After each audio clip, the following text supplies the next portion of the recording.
हो गया।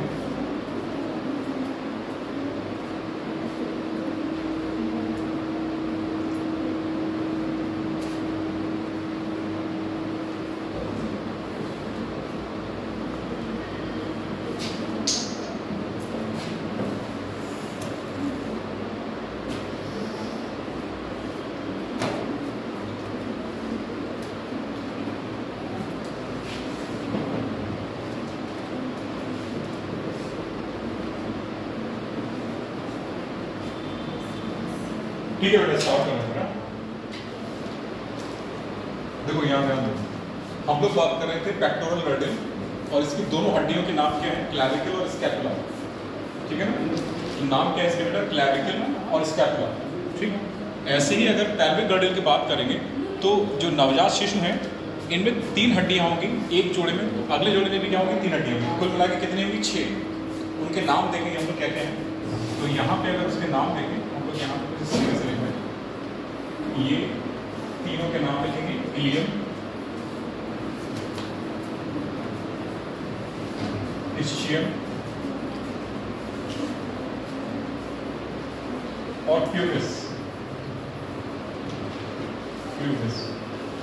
ठीक है बेटा, ये तीनों हड्डियों के नाम हैं जो कि इन्फेंट्स में पाई जाती हैं पेल्विक गर्डल के संदर्भ में। ठीक है, इलियम, इस्चियम और प्यूबिस, इनके नाम क्या है, इलियम, इस्चियम और प्यूबिस। ठीक है, तो ये बेटा 3 हड्डियों का एक जोड़ा पाया जाएगा जो कि दोनों तरफ होगा, तो कुल मिलाकर कितनी हो जाएंगी, 6 हो जाएंगी। लेकिन वहीं अगर बच्चों प्रौढ़ की बात करें, वयस्कों की बात करें, तो ये तीनों आपस में जुड़ के क्या करेंगी, एक हड्डी का निर्माण करेंगे। ये तीनों आपस में जुड़ के क्या करेंगे, एक हड्डी का निर्माण करेंगे, जिसको बोलेंगे कॉक्सल बोन। जिसको क्या बोलेंगे बेटा, कॉक्सल बोन। ठीक, तो इसका नाम याद रखना, कॉक्सल बोन का।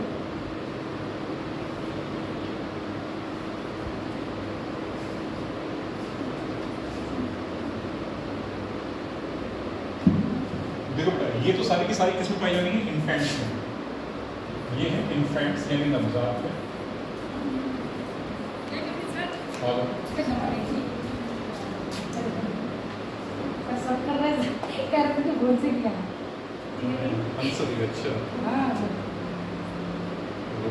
सबके नंबर है अभी, जब फोटो खींच लो सब देखना, सबको देना है। ठीक है, अच्छा ये बाद में करना डिस्कस, पहले बैठ जाओ, फोटो खींच।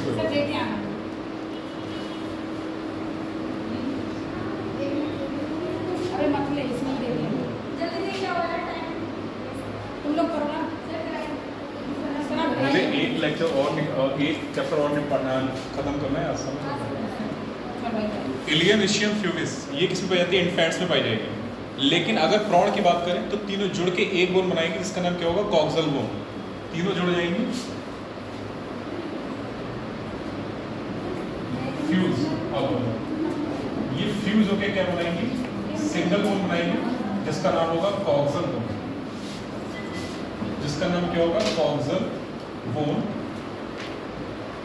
ठीक है, और इसकी संख्या क्या होगी, 1 ऑन ईच साइड, 1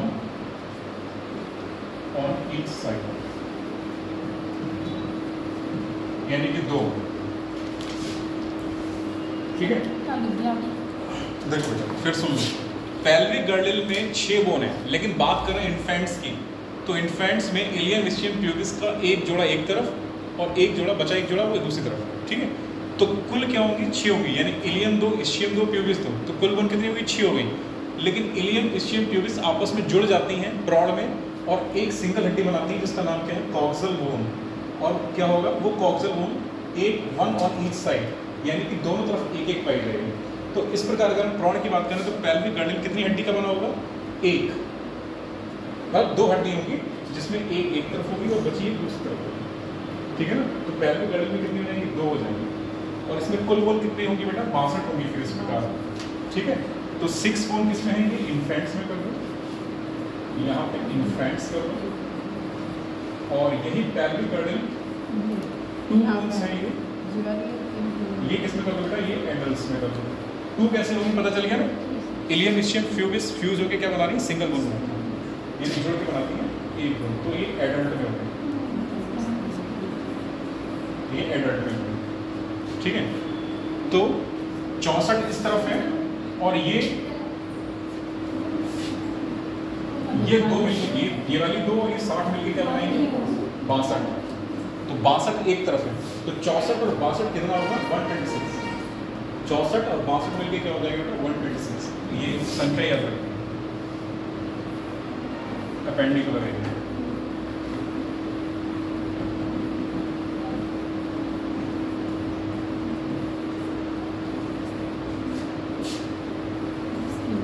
ठीक है, संख्या कैसे आगे पता चलेगा, 64 इस तरफ है और 62 60 ये वाला और 2 ये वाला, तो क्या हो गया 62 एक तरफ, ठीक है। बोन्स के नाम पता चल गए, pelvic girdle, sorry pectoral girdle में कौन कौन सी हड्डियां हैं, क्लैविकल और स्कैपुला। पेल्विक गर्डल में क्या हड्डियां हैं, बच्चों में क्या है, यानी इन्फेंट्स में क्या है, 3 हड्डी का एक जोड़ा है, नाम क्या है इलियन इस्चियम प्यूबिस, ठीक है। इलियन इस्चियम प्यूबिस किसका भाग है, पेल्विक गर्डल में, लेकिन ये तीनों जुड़ के एक हड्डी बनाएंगे, इसका नाम क्या हो जाएगा कॉक्सल बोन, ठीक है। और यही कॉक्सल बोन दोनों तरफ पाई जाएगी, तो संख्या टू कितनी जाएगी 2, ये वाली 2 लिखते हैं। तो 60 और 2 जोड़ोगे तो कितना हो जाएगा 62, 62 और 64 जोड़ोगे तो कितना हो जाएगा 126, ठीक है ना, नंबर सेम हो गया हमारा, ठीक है। अब बात करते हैं अपर लिम्ब में कौन कौन सी हड्डियां होंगी, जरा इसको ऊपर खिसका दें, कितना बन गया 1 के बेटा, इतना बन गया। यहीं पे एक नाम और यहीं पे एक नोट करके लिख लो, फर्कुला, फर्कुला हड्डी का नाम हो जाएगा, फर्कुला, फर्कुला नोट करके लिखो, फर्कुला क्लैविकल का ही एक भाग होता है, फर्कुला क्लैविकल का ही एक भाग होता है, जिसे विश बोन या ब्यूटी बोन कहते हैं। ये पूछा जाता है आपसे, फर्कुला क्लैविकल का ही एक भाग होता है जिसे विश बोन, विश मतलब इच्छा बोन, WISH, विश बोन या ब्यूटी बोन, विश बोन या ब्यूटी बोन कहते हैं। तो विश बोन या ब्यूटी बोन किसको बोलेंगे, फर्कुला, और जो कि किसका भाग है, क्लैविकल का ही भाग। चलो इतना इंपॉर्टेंट है, लिखिए। और जो क्लैविकल होती है ना, ये वाली होती है कॉलर बोन, कॉलर बोन ये वाली होती है क्लैविकल, ठीक है।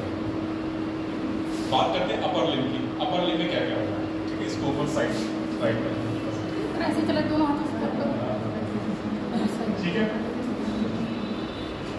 चलो अपर लिम्ब की बात करते हैं बेटा, इस वाले हम लोग बात करेंगे अपर लिम्ब। तो अपर लिम्ब में कितना है 30 बोन्स ऑन ईच साइड, ठीक है। तो एक साइड की 30 बोन जोड़ेंगे तो जाहिर सी बात है एक तरफ 30 और दूसरी तरफ भी क्या होगा 30 होगा, तो ऊपर मिला के कितनी होगी 60 होगी। तो सबसे पहले बात करेंगे यहाँ पे क्या आएगा, ये वाली हड्डी क्या होती है ह्यूमरस, ह्यूमरस की संख्या क्या होगी 1, लेकिन एक हाथ में, दोनों हाथ में क्या होगा 2, हम एक हाथ पे लिखेंगे पहले, ठीक है। तो ह्यूमरस, ह्यूमरस संख्या क्या है बेटा 1, रेडियस संख्या 1, अल्ना संख्या 1, कार्पल्स संख्या 8, यहाँ पर मेटाकार्पल्स, इनके नाम याद रखना, इनके नाम याद रखना इंपॉर्टेंट, मेटाकार्पल्स।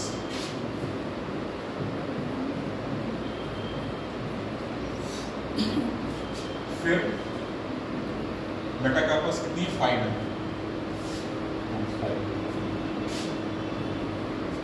फिर फैलेंसीज,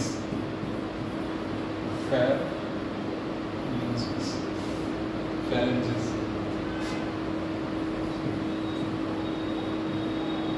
ये है 14, जरा जोड़ो 30 हो गए,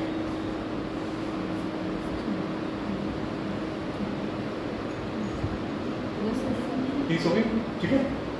1 2 3 8 3 11, 11 5 कितना होगा 16, 16 4 20 और 10 30, ठीक है।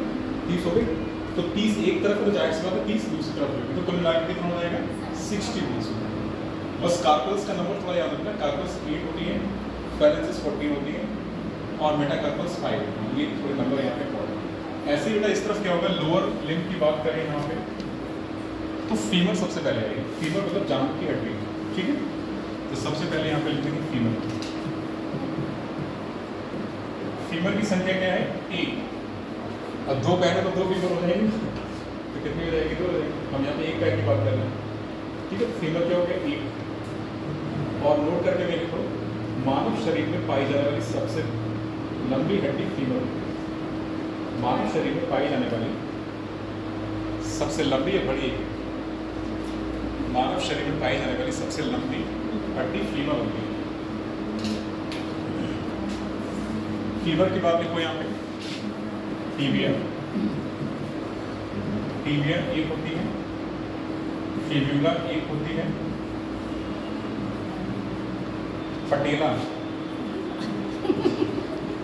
पटेला ये जोड़ने वाला नहीं, इसको नी, इसी को नी कैप बोलते हैं। पटेला को क्या बोलते हैं बेटा, नी कैप। ये 1 होती है पटेला यानी नी कैप, ये भी 1 होती है। यहाँ पे कार्पल्स, तो यहाँ पे क्या हो जाएगा, टार्सन्स, ठीक है। टार्सन्स, टार्सन्स 7 होंगी और मेटाटार्सन्स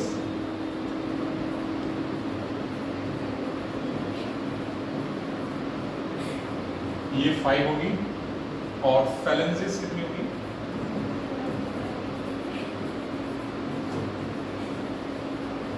ये होगी 14 यहाँ पे, ठीक। काउंट करो जरा, 30 होगी।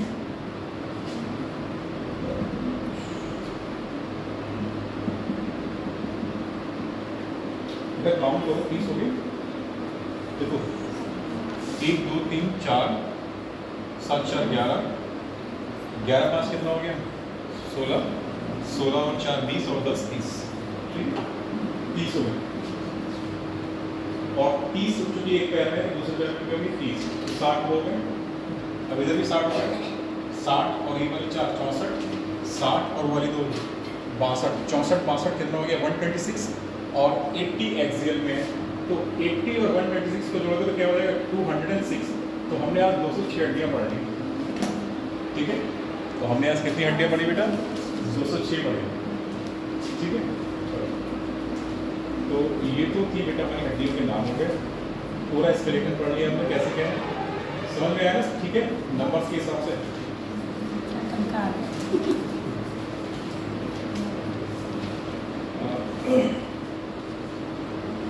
बेटा एक छोटा सा लिख लो, जॉइंट्स, कौन सी हड्डी किस प्रकार के जॉइंट से जुड़ी हुई है, इंपॉर्टेंट क्वेश्चन बनता है। तो इसको इरेज कर दो, कितना हो गया, कंप्लीट बेटा सबका, ठीक है। ऊपर नहीं करना, इसको टोटल इरेज कर दो।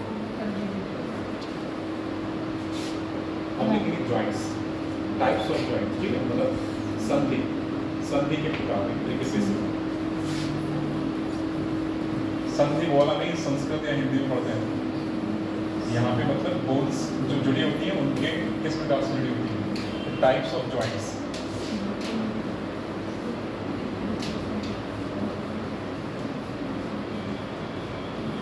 ठीक है, 3 प्रकार के, ये 3 प्रकार के। और नंबर 1 का क्वेश्चन, नंबर ए में आएगा बेटा फाइब्रस ज्वाइंट। फाइब्रस ज्वाइंट, इसी का साइंटिफिक नेम क्या होगा, सिनार्थ्रोसिस। आर्थ्रोसिस का मतलब है ज्वाइंट, जहाँ पे भी आर्थ्रोसिस लिखा होगा वहाँ मतलब है ज्वाइंट या जोड़, इसका मतलब हो जाएगा फाइब्रस ज्वाइंट को क्या बोलेंगे, सिनआर्थ्रोसिस।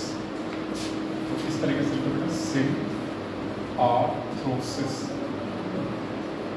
और ये किस प्रकार का ज्वाइंट है, ये इमूवेबल ज्वाइंट है, यानी कि इसमें हड्डियाँ, ये ज्वाइंट है मूवेबल नहीं, मूव नहीं करता ये ज्वाइंट, तो इमूवेबल प्रकार का ज्वाइंट है, अच्छा जिसमें मूवमेंट ना हो, इमूवेबल ज्वाइंट बोलते हैं इसको। इसके 3 नाम हैं और तीनों ही याद रखना। क्या नाम है, फाइब्रस ज्वाइंट, इसी को बोलते हैं सिनार्थ्रोसिस ज्वाइंट, इसी को बोलते हैं इमूवेबल ज्वाइंट्स। अच्छा ठीक है, अच्छा अचल संधि। दूसरा प्रकार है कार्टिलेजिनस जॉइंट, उपास्थीय प्रकार के समय कार्टिलेजिनस जॉइंट। इसका जो साइंटिफिक नेम हो जाएगा वो है एम्फीआर्थ्रोसिस, ठीक है। तो इसमें जो टर्म इस्तेमाल हो रहा है वो है एम्फीआर्थ्रोसिस। ये स्लाइटली मूवेबल जॉइंट है, इसमें हल्का मूवमेंट होता है, तो स्लाइटली मूवेबल जॉइंट।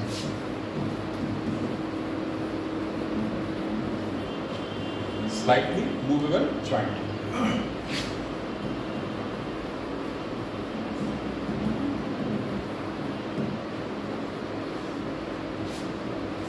लास्ट वाला है सीनोवियल ज्वाइंट। सीनोवियल फ्लूइड के नाम से इसका नाम पड़ता है सीनोवियल ज्वाइंट। तो सीनोवियल, इसके लिए जो साइंटिफिक टर्म है वो है डायआर्थ्रोसिस। डायआर्थ्रोसिस।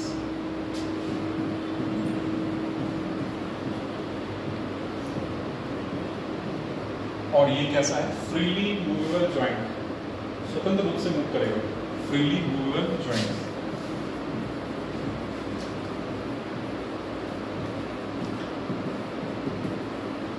तो 3 प्रकार के जॉइंट पाए जाते हैं हमारी बॉडी में, और इनके भी फर्दर क्लासिफिकेशन है, इनको भी दोबारा कई कैटेगरी में बांटा गया है। तो पहले सबके नाम लिखो, फिर नंबर ए और आई डालना फाइब्रस जॉइंट, उसके सिनॉर्थ्रोसिस भी बोलते हैं, इमोबल जॉइंट बोलते हैं। इन तीनों को लिखने के बाद फिर नंबर ए डाल के लिखना फाइब्रस जॉइंट। कहाँ कहाँ पाया जाएगा उसको देखते हैं।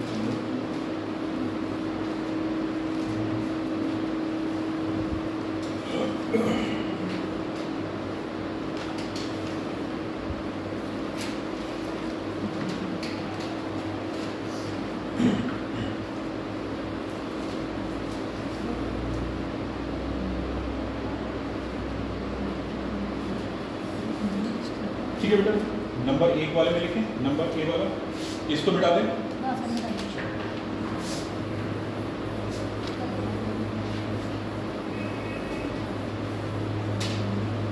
देखो बेटा, इसको दोबारा 3 कैटेगरी में डिवाइड किया। इसके कितने प्रकार हैं? दोबारा 3 टाइप्स हैं। नंबर 1 में क्या है? सूचर्स।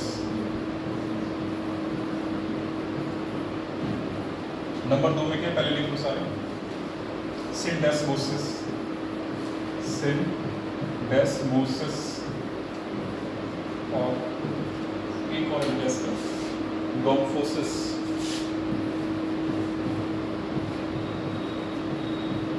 गोम्फोसिस कहाँ कहाँ पाए जाएंगे? एग्जाम्पल क्या है?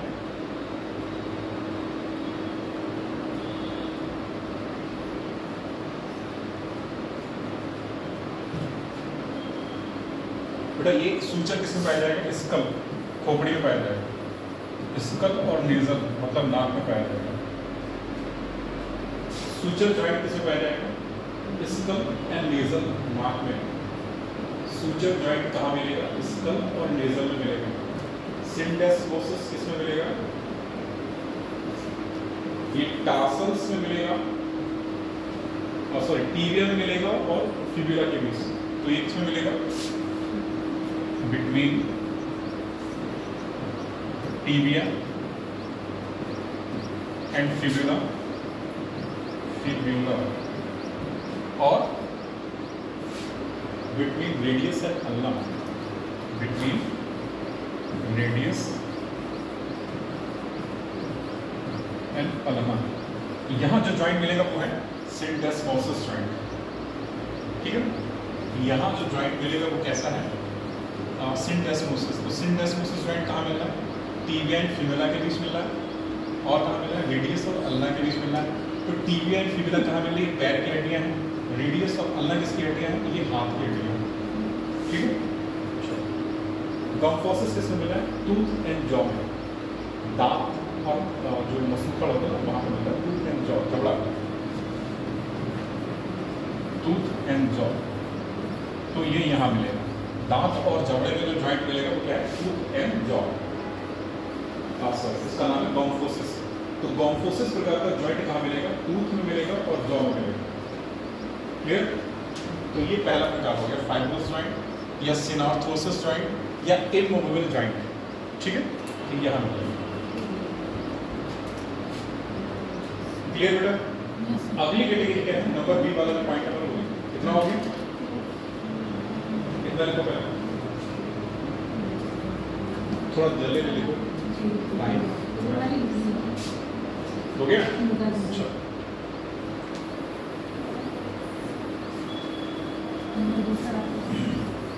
देखो बेटा नंबर 2 क्या नाम आ रहा? बी वाले में क्या है, जरा नाम बताओ मुझे। Cartilaginous joint. Cartilaginous joint. आगे उसका नाम नहीं लिख रहा हूँ, इसको क्या बोलेंगे? एम्फिआर्थ्रोसिस और वो स्लाइटली इमोवेबल को नहीं लिख रहा हूँ, स्लाइटली मूवेबल नहीं, आप लोगों को पता है क्या बोलते हैं। इसको फर्दर 2 कैटेगरी में बांटा गया है। ये 2 टाइप्स के हैं। ठीक है, सिनकॉन्ड्रोसिस इसका पहला टाइप है और सिम्फाइसिस इसका दूसरा टाइप है। सिनकॉन्ड्रोसिस एंड सिम्फाइसिस। तो इसमें यहाँ लिखो सिनकॉन्ड्रोसिस, सिनकॉन्ड्रोसिस और सिम्फाइसिस।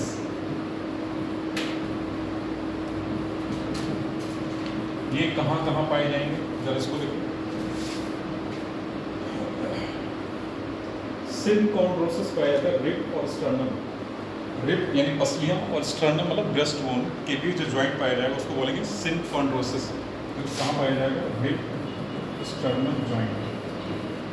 रिब स्टर्नम जॉइंट इसको बोलेंगे सिनकॉन्ड्रोसिस। ठीक है बेटा, रिब और स्टर्नम के मध्य जो जॉइंट पाया जाएगा उसको बोलेंगे सिनकॉन्ड्रोसिस।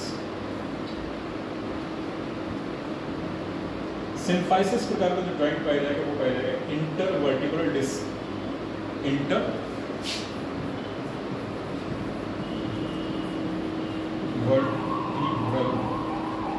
डिस्क, ये यहाँ पाया जाएगा। ठीक, इंटरवर्टिब्रल डिस्क में कौन सा जॉइंट पाया जाएगा? सिम्फाइसिस का। तो ये बी कैटेगरी हो गई। सी कैटेगरी पढ़ते हैं क्या है? सी कैटेगरी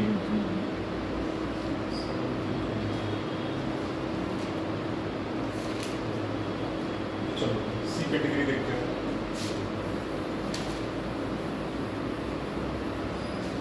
जो सी कैटेगरी है उसमें सीलोवियल जॉइंट। ठीक है, सीलोवियल जॉइंट।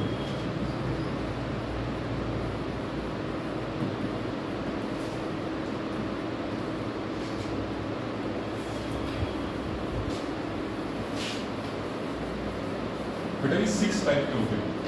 इसमें जो प्रकार है इसके 6 टाइप।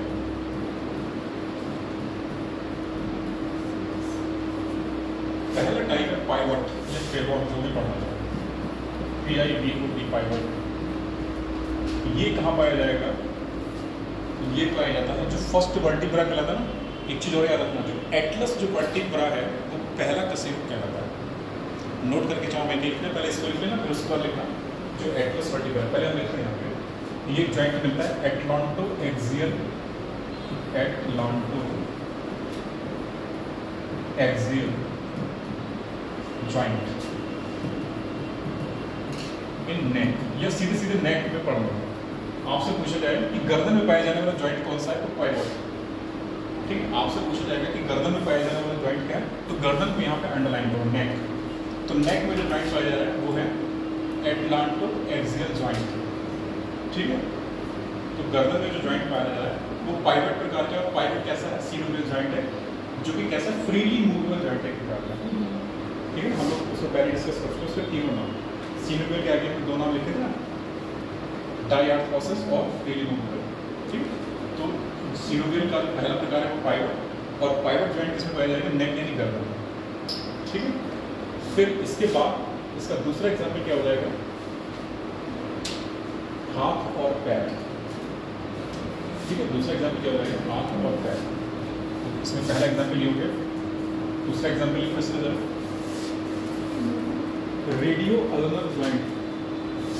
रेडियो यानी रेडियस और अल्ना के बीच, रेडियो अल्नर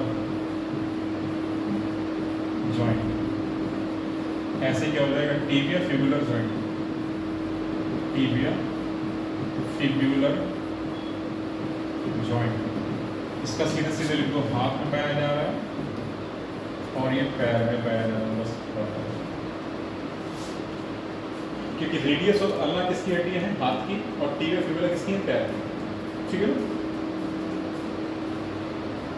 और यहाँ नोट करके लिखो बेटा, यहीं पे लिखो नोट करके।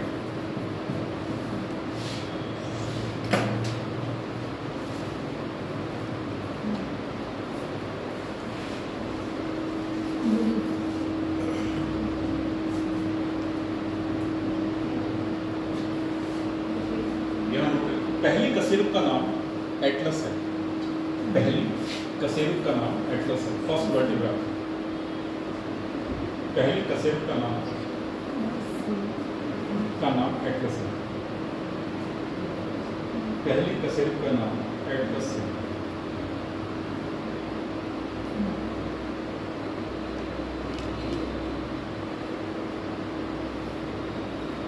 ठीक है बेटा। अगला टाइप जो ज्वाइंट का है पाइवट के बाद है वो है ball and socket joint. Ball and socket,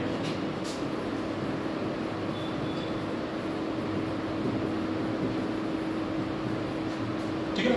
ball and socket joint कहाँ पाया जाएगा, ये वाला शोल्डर में। ऐसे ही हमारा हिप बोन होती है ना, यानी कि शोल्डर एंड हिप में पाया जाएगा। बॉल एंड सॉकेट ज्वाइंट कहाँ पाया जाएगा, शोल्डर और हिप। एग्जाम्पल लिखो बेटा, शोल्डर यानी कंधा और हिप, ये दो जगह पाया जाएगा, शोल्डर एंड हिप में। Ball and socket joint shoulder and hip में पाया जाएगा। ठीक है।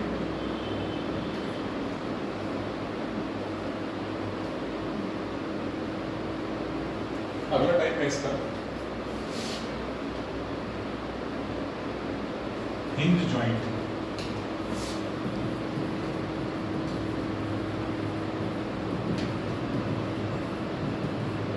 ये पाया जाएगा एल्बो, कोहनी, ये वाला कोहनी और घुटना, एल्बो और नी, हिंज एल्बो एंड नी, यानी कि कोहनी और घुटने में। हिंज ज्वाइंट कहाँ पाया जाएगा, एल्बो और नी, यानी कोहनी और घुटना। ठीक है।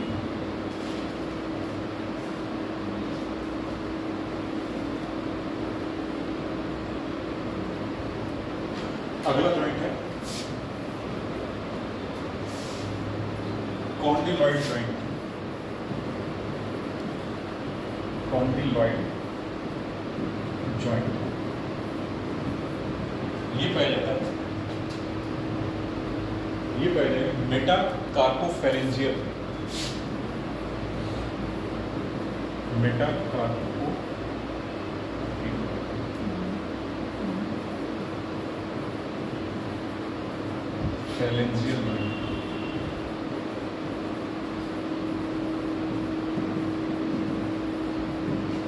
मेटाकार्पोफेरेंजियल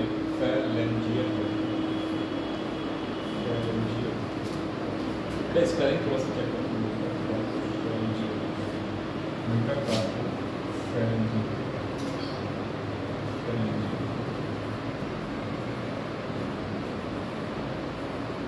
स्पेलिंग ठीक है, मेटाकार्पोफेरेंजियल, LYNGEAL, फेरेंजियल। ठीक। अब चलो यहाँ ध्यान दो, मेटाकार्पल कहाँ पाई जाती है, जो मेटाकार्पल होता है पैर में नहीं, हाथ में पाई जाती है। मेटाटार्सल पैर में।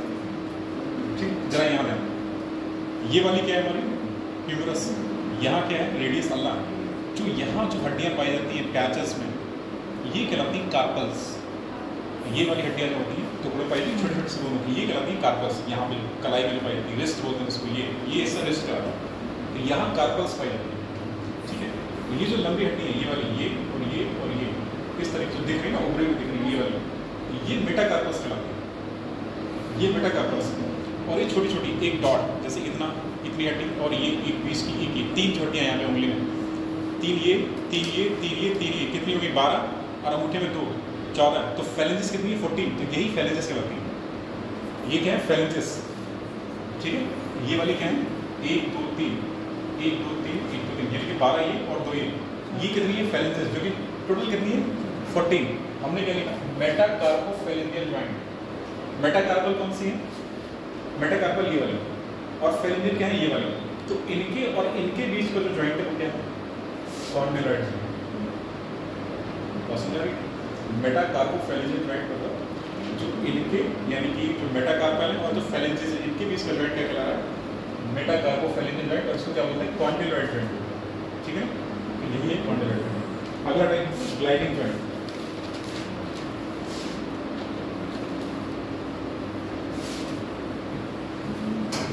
अगला है ग्लाइडिंग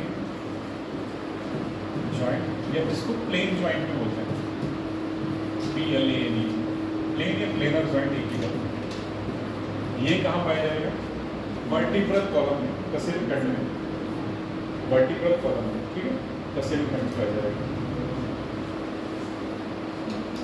इसके अलावा इंटरकार्पल और इंटरटार्सल, तो ये किसमें पाया जाएगा, यानी कि ये कसेरू खंड, यानी इसको बोलेंगे vertebral, vertebral, vertebral column.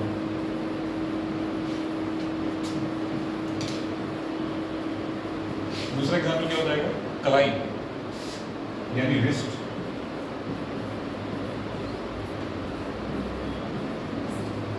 Wrist पैर, और एंकल, एंकल मतलब टखना, जो ये वाला जॉइंट होता है यहाँ पर, यहाँ पे भी तो होती है ना मेटाटार्सल्स, इसको टखना, टखना इसको बोलेंगे एंकल। यहाँ ये जो जॉइंट मिलेंगे इसको बोलेंगे ग्लाइडिंग जॉइंट। ये जॉइंट कहलाएगा ग्लाइडिंग जॉइंट। देखो ग्लाइडिंग का मतलब फिसलना, ग्लाइड का मतलब क्या था फिसलना, मुट्ठी बांधी ना, ये हड्डी आपस में एक दूसरे को फिसलती है, ये वाले ये और ये, तो ये इस तरीके से होती है, मूव करती हैं ऐसे आपस में एक दूसरे से, तो यही कहता है ग्लाइडिंग जॉइंट, फ्रीली मूवेबल, ठीक है। अगला है सैडल जॉइंट, छठा।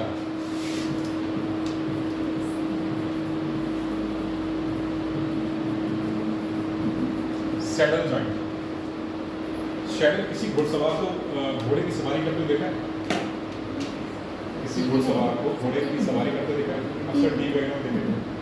तो जो जिस एरिया में घुड़सवार बैठा उसको सैडल बोलते हैं, सैडल, ठीक है, उसको बोलते हैं सैडल, और उसी के नाम पे नाम पड़ा है सैडल जॉइंट।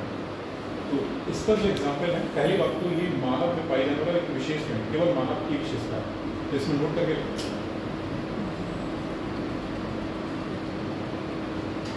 मानव में पाया जाने वाला विशेषीकृत जॉइंट, मानव में पाया जाने वाला विशेषीकृत जॉइंट,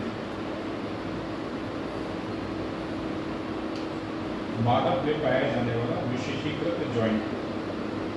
और इसका उदाहरण है, इसका उदाहरण है कार्पो मेटाकार्पेलर जॉइंट, कार्पो मेटा कार्पेलर जॉइंट। जरा इसको समझोगे क्या क्या है, देखो बेटा, कार्पल और मेटाकार्पल के लिए जो जॉइंट होता है उसको क्या बोलेंगे सैडल। तो कार्पल मतलब कार्पल, कार्पल कौन सी ये वाली, ठीक है, कार्पल कौन सी ये वाली, कार्पल, और मेटाकार्पल ये वाली, ये वाली और ये, इन दोनों के बीच जो जॉइंट मिलेगा उसको बोलेंगे सैडल, ठीक है। ये जो है ये वाली हड्डियाँ यहाँ पे जो कलाई में पाई जा रही है, और ये जो लंबे लंबे हड्डियाँ आ रही है, इन दोनों के बीच जो जॉइंट मिलता है उसको बोलते हैं सैडल। और यही जॉइंट अंगूठे में भी पाया जाता है, ये वाला जो जॉइंट होता है थंब वाला, ये भी जो होता है सैडल होता है। तो सैडल जॉइंट के एग्जाम्पल क्या है, कार्पो मेटाकार्पेलर जॉइंट, यानी कि कार्पल और मेटाकार्पल आपस में कैसे जॉइंट करेंगे, तो सैडल जॉइंट के माध्यम से जॉइंट, ठीक, तो ये जॉइंट होगा। और ये चैप्टर फिनिश, ठीक, जॉइंट कंकाल बना के क्या करोगे, घर में बनाना जाके करते हैं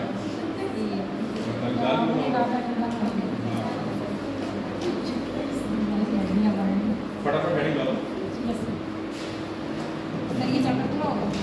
ये क्या विज्ञान में। अगला है परिसंचरण तंत्र। अगले चैप्टर का नाम है परिसंचरण तंत्र। ठीक है, तो अगला जो चैप्टर है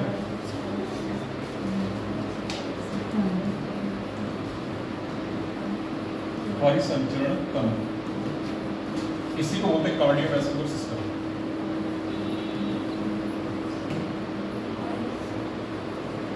कार्डियोवैस्कुलर सिस्टम डेफिनेशन क्या है? डेफिनेशन बताओ। बॉडीली सिस्टम मतलब शरीर का तंत्र है। Bodily system composed of heart, blood vessels and blood. किसका बना होगा? Heart, blood vessels and blood that pumps the blood throughout the body and delivers the nutrients and eliminate waste product. दो बातें, एक तो ब्लड को pump करेगा, दूसरा न्यूट्रिएंट्स को कोशिकाओं तक पहुंचाएगा और कोशिकाओं से जो खराब पदार्थ हैं यानी वेस्ट मटेरियल्स को वापस लाएगा। ऐसा सिस्टम को क्या बोलेंगे? Cardiovascular system. तीन बातें हमें सुनिए। तो body system,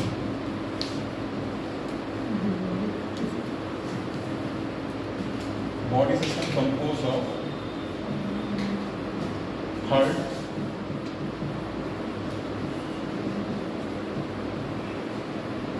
blood vessels and blood. ठीक है, इतनी बातें आपकी।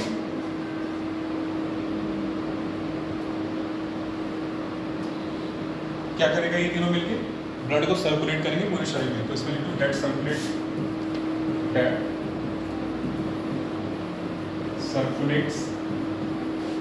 Blood throughout the body. पहला काम बना किससे होगा? Heart, blood vessels and blood से बना होगा। काम क्या करेगा? सर्कुलेट करेगा ब्लड को, पूरे शरीर में ब्लड को सर्कुलेट करेगा। दूसरा काम क्या करेगा? डिलीवर्स न्यूट्रिएंट्स टू ऑर्गन्स या सेल्स। दूसरा काम क्या हो जाएगा? कॉमन लगा दो, डिलीवर्स न्यूट्रिएंट्स टू सेल्स। तीसरा काम क्या हो जाएगा? And eliminate waste product from the cells. And eliminate यानी कि निष्कासित करना। एंड एलिमिनेट वेस्ट प्रोडक्ट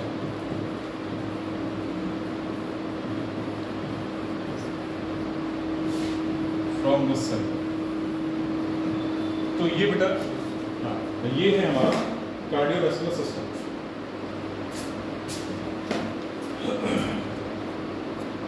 ठीक है, यहाँ पे हमने कार्डियोवैस्कुलर के काम भी लिख दिए और जो ऑर्गन इन्वॉल्व है वो भी लिख दिए। दोनों बात आ गई है।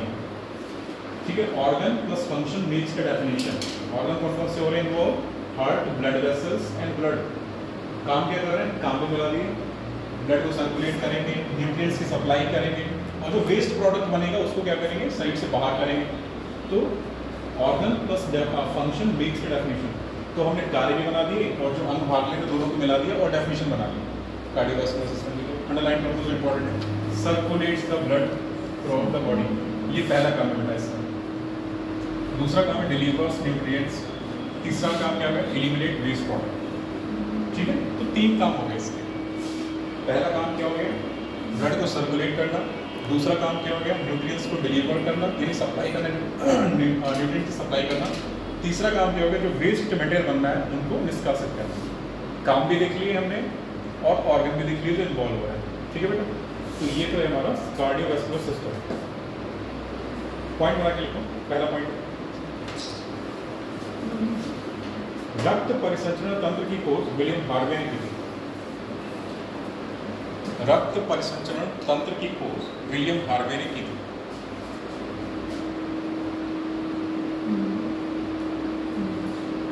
रक्त परिसंचरण तंत्र की खोज विलियम हार्वे ने की थी। अगला पॉइंट, विलियम हार्वे हमारे शरीर में व्यस्ततम अंग यानी सबसे बिजी रहने वाला, हमारे शरीर में व्यस्ततम अंग हृदय है।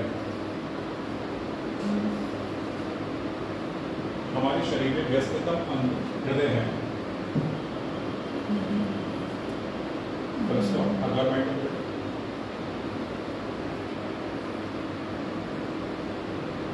हृदय के अध्ययन को कार्डियोलॉजी कहते हैं। हृदय के अध्ययन को कार्डियोलॉजी कहते हैं।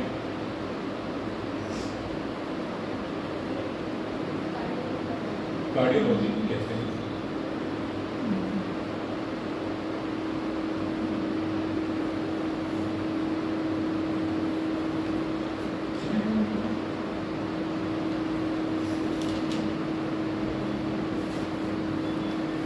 छोटा साइड में मानव परिसंचरण तंत्र के भाग, छोटा साइड में मानव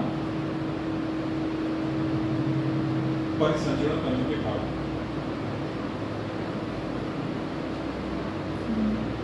मानव परिसंचरण तंत्र के भाग।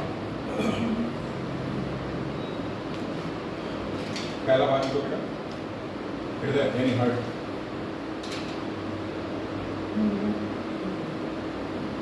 नंबर 2 रक्त वाहिनियां यानी ब्लड वेसल्स, रक्त वाहिनियां, रक्त वाहिनियां इंग्लिश में ब्लड वेसल्स। तीसरा केशिकाएं, सॉरी केशिका मतलब तीसरा लिखो रक्त, वो तो रक्त वाहिनी में आ जाएगा केशिका। तीसरा है रक्त यानी ब्लड, तीसरा लिखो रक्त यानी ब्लड। और नंबर 1 हेडिंग डालो हृदय या हार्ट। नंबर 1 हेडिंग डालो हृदय। हार्ट क्या है? तो सबसे पहले हार्ट को कैसे डिफाइन करोगे? बोर्ड पे लिख रहा हूँ, वैसे लिख लेना। तो हम लोग लिख रहे हैं हार्ट के बारे में।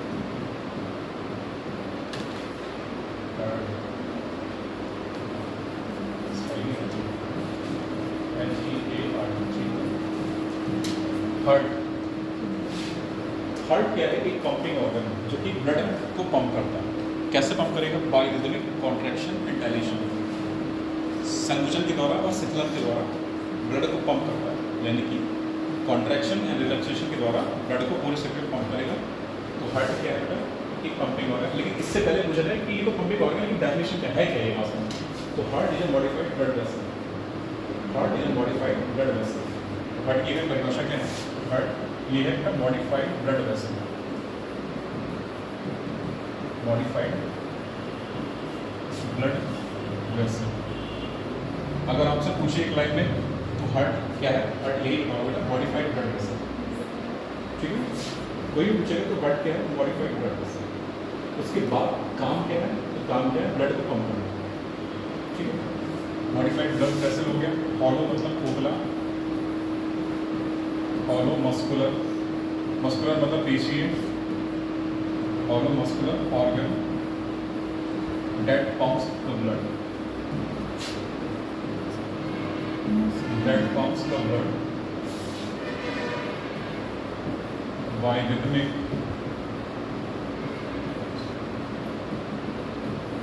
contraction and dilation,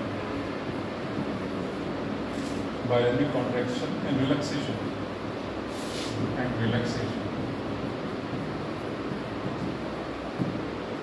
ठीक है। तो ये हार्ट के बारे में 2-3 बात होगी, तो लिख दो।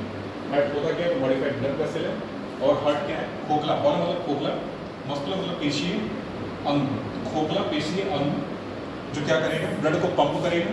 कैसे करेगा? संकुचन और शीतलन के द्वारा। पंप मतलब जैसे पानी से वो मोटर से निकलता है ना पानी की तरह से, मार के पंप वैसे ही पंप करना, हवा भरना, वही पंप का क्या है?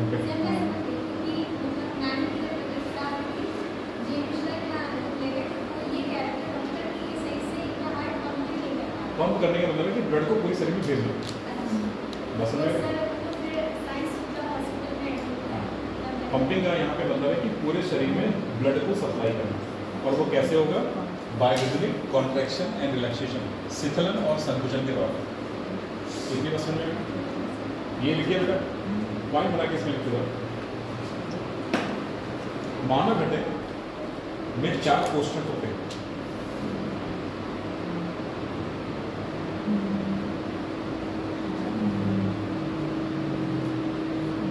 मानव हृदय में 4 कोष्ठक होते हैं। डैश जरा मैं यहाँ बना रहा हूँ, देखो बेटा।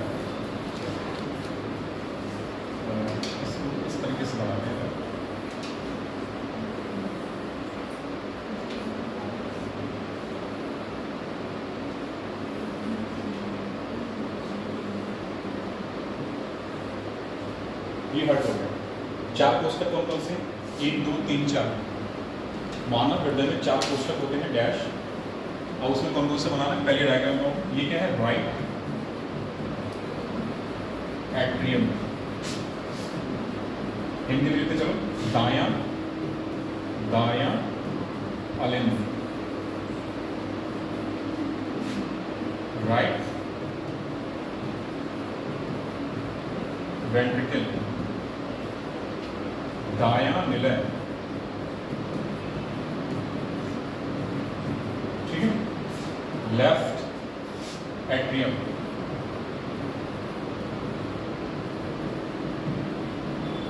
बेटा एट्रियम या ऑरिकल एक ही बात, कभी कभी एट्रियम या ऑरिकल्स एक दूसरे के सिनोनिम है। एट्रियम बोलो या ऑरिकल बोलो, इसका मतलब क्या है? अलिंद ही कहलाएगा। तो लेफ्ट एट्रियम मतलब बायां बायां अलिंद,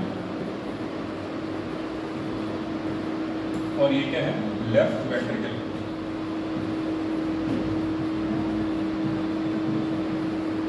मतलब बायां निलय।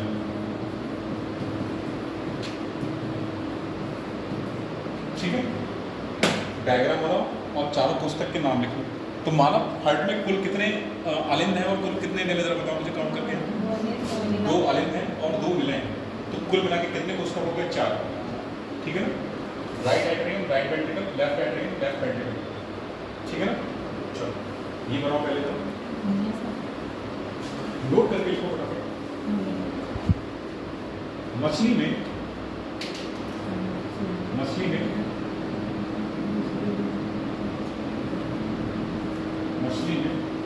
हृदय कोष्ठकों, मतलब हृदय के चैम्बर, हृदय कोष्ठकों की संख्या 2। इस तरीके से हृदय कोष्ठक, कोष्ठक का मतलब चैम्बर बेटा, यानी कि हार्ट चैम्बर। इसको लिखो, हार्ट चैम्बर। मछली में हृदय कोष्ठकों की संख्या 2 होती है, कॉमा उभयचर व सरीसृपों में, कॉमा उभयचर व सरीसृपों में, यानी एम्फीबियंस एंड रेप्टाइल्स, ठीक है। उभयचर और सरीसृपों में हृदय कोष्ठकों की संख्या 3 होती है। हृदय कोष्ठकों की संख्या 3 होती है।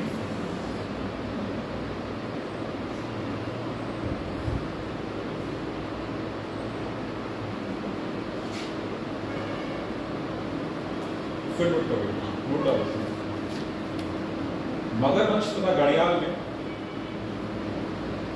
मगरमच्छ तथा घड़ियाल ब्रैकेट में रेप्टाइल्स या सरीसृप, ये सरीसृप में। मगरमच्छ तथा घड़ियाल और ब्रैकेट में सरीसृप, मगरमच्छ तथा घड़ियाल और ब्रैकेट में सरीसृप में हृदय कोष्ठकों की संख्या 4 होती है। में हृदय कोष्ठकों की संख्या 4 होती है। जरा ध्यान दो,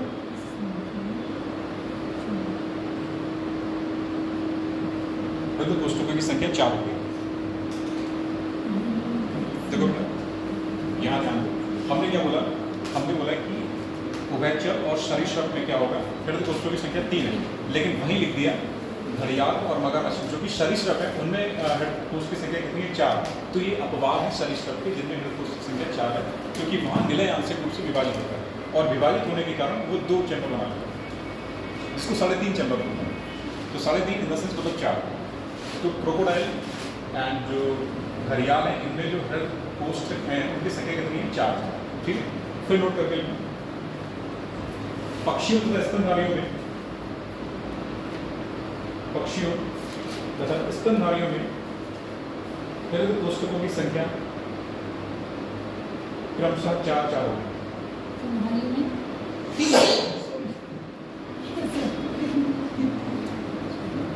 पक्षियों तथा स्तनधारियों में हृदय कोष्ठकों की संख्या क्रमशः 4 होगी। क्रमशः 4 होगी। फिर नोट करो, कॉकरोच में 13 हृदय कोष्ठ पाए जाते हैं। कॉकरोच में 13 हृदय कोष्ठ मतलब हार्ट चैम्बर। कॉकरोच में 13 हृदय कोष्ठ पाए जाते हैं, जबकि केचुए में 8 हृदय कोष्ठ पाए जाते हैं, जबकि केचुए में 8 हृदय कोष्ठ पाए जाते हैं।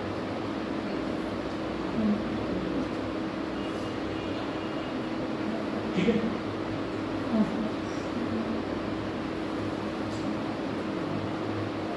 पैराग्राफ छोटा सा हृदय की स्थिति, हृदय की स्थिति।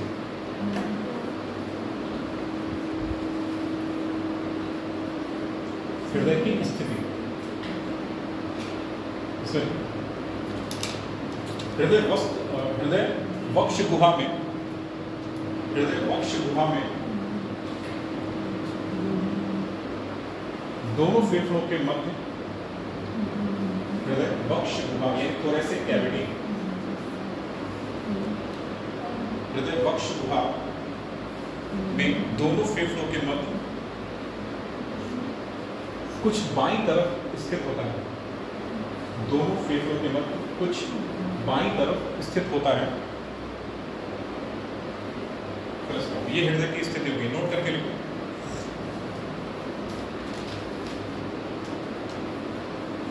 दायां निलय अपेक्षाकृत बाएं निलय से कुछ छोटा होता है,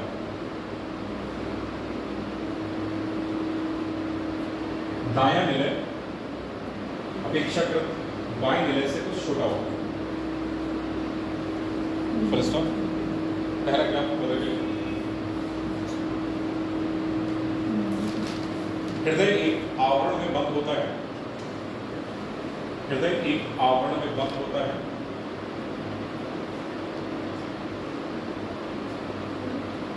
हृदय एक आवरण में बंद होता है जिसे पेरिकार्डियम बोलते हैं,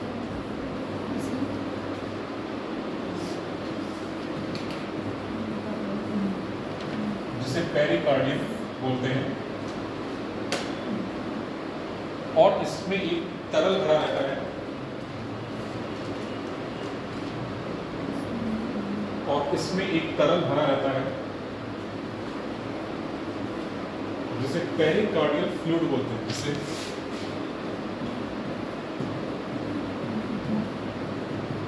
जिसे पेरिकार्डियल फ्लूइड बोलते हैं,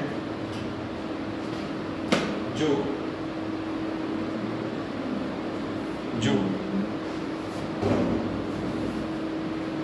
हृदय को बाह्य आघातों से सुरक्षा प्रदान करता है, जो हृदय को बाह्य आघातों से सुरक्षा प्रदान करता है। ठीक है बेटा, छोटा सा रहेगा हार्ट वॉल यानी कि हृदय की दीवारें, हार्ट वॉल।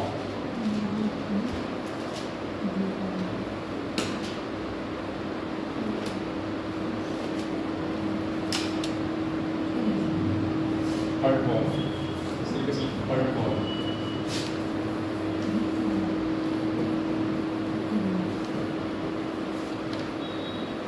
इसमें डैश देखिए, हृदय में 3 भित्तियां पाई जाती हैं, डैश। हृदय में 3 भित्तियां या दीवारें, हृदय में 3 भित्तियां पाई जाती हैं, डैश।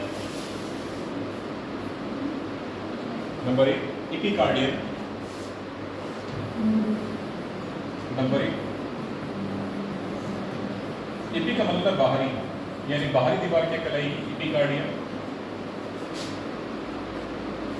और मध्य की दीवार क्या कहलाएगी, मायोकार्डियम, ये मध्य की दीवार होगा। और भीतर की दीवार क्या कहलाएगी, एंडोकार्डियम, सबसे भीतर की एंडोकार्डियम।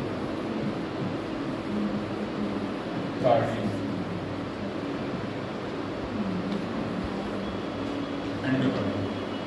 तो हार्ट वॉल कितनी होती है, एपिकार्डियम, मायोकार्डियम, एंडोकार्डियम। पेरिकार्डियम क्या है, एक चैम्बर है जिसमें हृदय बंद रहता है। पेरिकार्डियल फ्लूइड क्या है, जो पेरिकार्डियम में भरा रहता है, जो कि हृदय को सुरक्षा प्रदान करता है बाह्य आघातों के। ठीक है बेटा, इतनी बातें होगी। अगला एडिंग करो, हार्ट वॉल्स यानी हृदय कपाट, हार्ट वॉल्स, हृदय कपाट।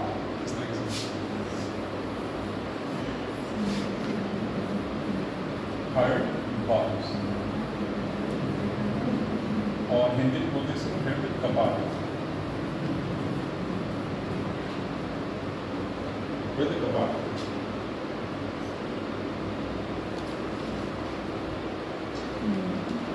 क्या काम है इनका? सबसे पहले तो ये लिख देते हैं, लिखो। देखो पहले सुनो, देखो कपाट का मतलब कहता है किवाड़, सीधे ऐसे समझो किवाड़। जैसे किवाड़ है ना, ये कपाट, ये किवाड़ अगर हमने दरवाजा बंद कर दिया तो मतलब बाहर का शख्स अंदर नहीं आएगा, अंदर का शख्स बाहर नहीं जाएगा। कपाट का मतलब ये हुआ, अगर हमने ये दरवाजा बंद कर दिया तो मतलब क्या है, अंदर का शख्स बाहर नहीं जाएगा, बाहर का शख्स अंदर नहीं आएगा। ऐसे ही अगर हृदय में कपाट हो तो क्या करेंगे, prevents the back flow of blood in the heart, यानी कि रक्त वापस हृदय में ना आ जाए, उससे बचाते हैं। रक्त वापस हृदय में ना आ जाए तो उससे बचाते हैं कपाट। तो क्या काम करेंगे, prevents the back flow of blood, यानी कि रक्त के पुनः वापस आने को रोकेंगे, कहाँ, हृदय में। ठीक है, तो लिख लो जरा।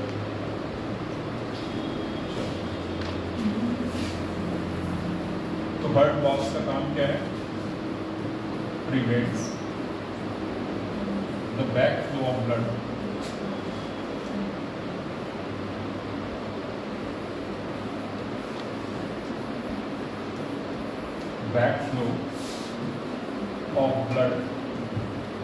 into the heart, मतलब क्या हो बेटा, रक्त वापस हृदय में ना आ जाए उसको रोकने के लिए कुछ कपाट होते हैं, जिनको क्या बोलते हैं, हृदय कपाट बोलते हैं। बात समझ आ गई? हृदय कपाट क्या है, रक्त को वापस हृदय में आने से रोकने के लिए होता है। ठीक है, कितने प्रकार के, 2 टाइप्स के हैं जो यहाँ लिखते हैं। इनके प्रकार क्या है, मैंने डायग्राम मिटाया नहीं है, अभी कुछ सोच के नहीं मिटाया है। ठीक है, तो हार्ट वॉल्स बेटा ये 2 टाइप्स के हैं। तो अगली लाइन में लिखो, हृदय कपाट 2 प्रकार के होते हैं। नंबर 1 एट्रियोवेंट्रिकुलर वॉल्व, एट्रियोवेंट्रिकुलर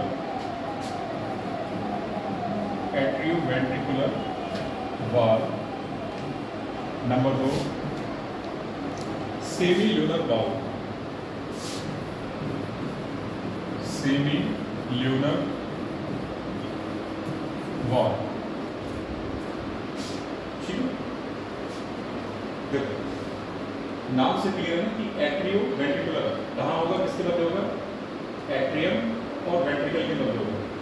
और सेल्युलर वॉल्व किसके मध्य होगा, वेंट्रिकल और आर्टरीज के मध्य होगा सेल्युलर वॉल्व। ठीक है, देखो बेटा पहले लिखो एट्रियो वेंट्रिकुलर वॉल्व, फिर नंबर 2 क्या है, सेल्युलर वॉल्व। पहला हेडिंग डालो atrio ventricular valve, atrio ventricular valve.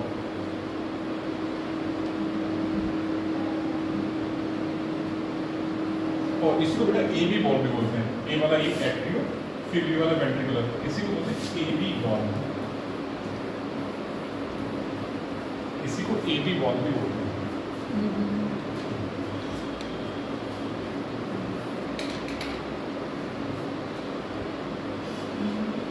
AB valve क्या काम करेगा, जरा यहाँ देखो, अगर वेंट्रिकल जो है कॉन्ट्रैक्ट होगा, वेंट्रिकल क्या होगा, कॉन्ट्रैक्ट होगा।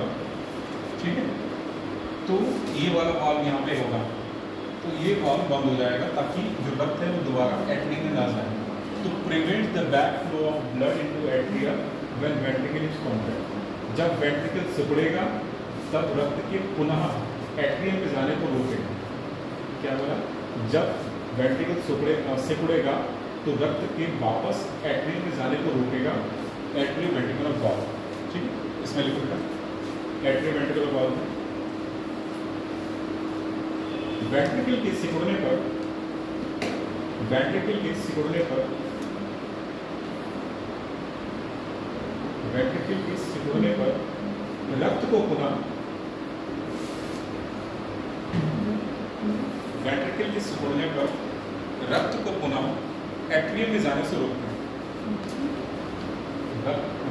वेंट्रिकल के सिकुड़ने पर रक्त को पुनः एट्रियम में जाने से रोकते हैं। ये भी वाल्व क्या काम करेंगे अपना, तो रक्त को पुनः एट्रियम में जाने से रोकेंगे। ठीक है, इसमें डैश लिखे। ए बी वाल्व 2 प्रकार के होते हैं, ए बी वाल्व 2 प्रकार के होते हैं, ए बी वाल्व 2 प्रकार के होते हैं। डैश नंबर 1 ट्राइकस्पिड वॉल का ये वाले भी दो प्रकार के हैं, ये भी दो प्रकार के हैं, ठीक है। इसमें पहला है ट्राइकस्पिड वॉल और दूसरा है बाइकस्पिड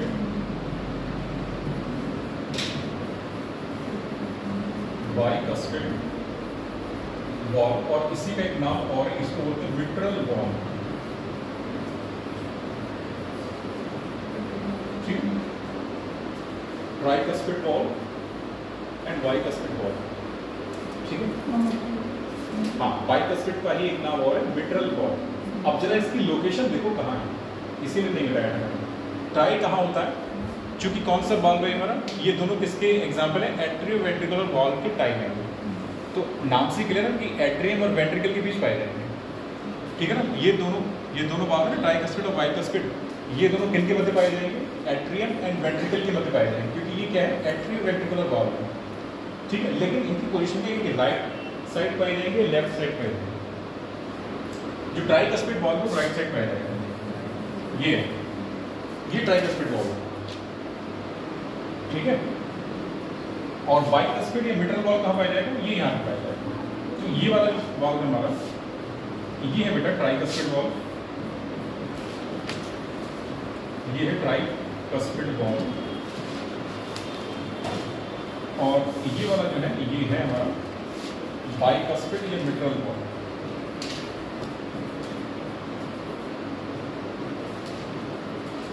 ठीक है। उसी डायग्राम में बनाओ या दोबारा डायग्राम बना के बनाओ, जैसे हमारा है तो उसी में बना दिया, आलसी हो बन गया, उधर गेम मिलेंगे बन गया। हाँ तो जाओ आराम से दावा खाओ, कोई बात नहीं।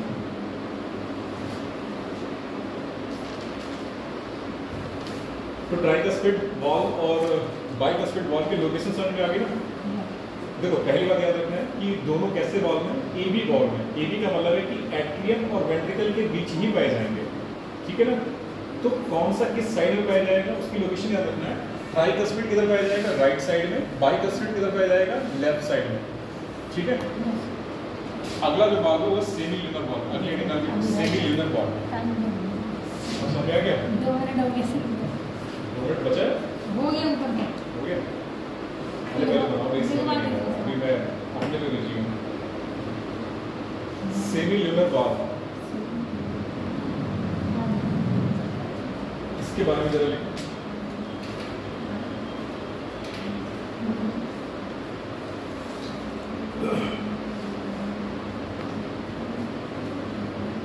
इस कपाट के माध्यम से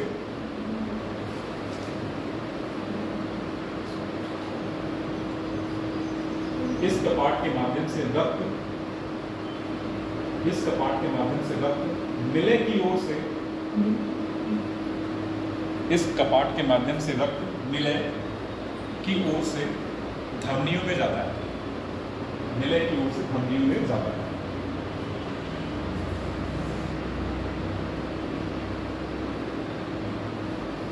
ठीक, ये वाल्व 2 प्रकार के होते हैं, ये वाल्व भी 2 प्रकार के होते हैं। डैश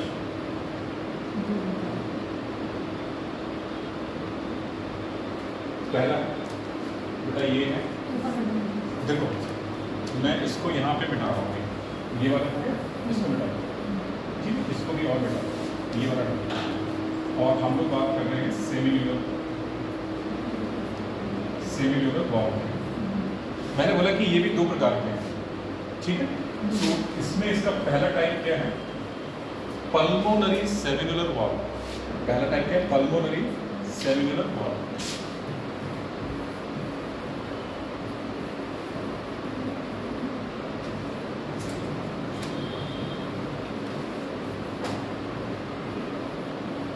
दूसरा टाइप क्या है, एओर्टिक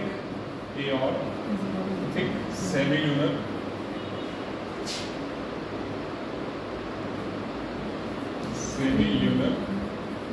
वॉल्व। दोनों वॉल्व के नाम हो गए, pulmonary cellular valve, aortic cellular valve. Location देख लें कि कहाँ होगी, ठीक है। इसी डायग्राम में येलो कलर से बना देखो ना, जो पल्मोनरी सेलुलर वॉल्व है, जाहिर सी बात है कि ये निलय और धमनी के मध्य पाया जाएगा, लेकिन किस तरफ पाया जाएगा? तो दाईं तरफ, ये यहाँ होगा। और एओर्टिक सेलुलर वॉल्व किस तरफ पाया जाएगा? बाईं तरफ, यानी कि यहाँ पे है। तो ये बेटा है पल्मोनरी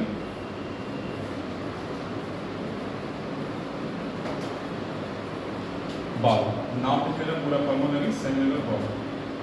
क्या बात है, नहीं समझना, ये वॉल्व हो गया, ठीक है। और ये वाला है aortic cellular valve, aortic cellular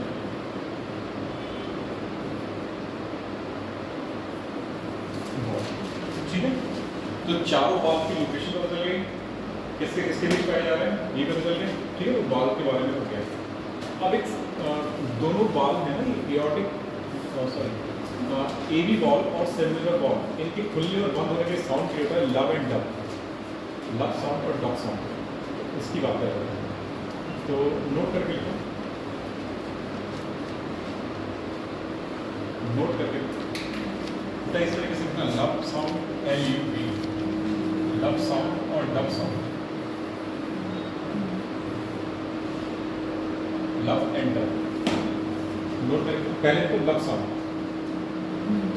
love sound,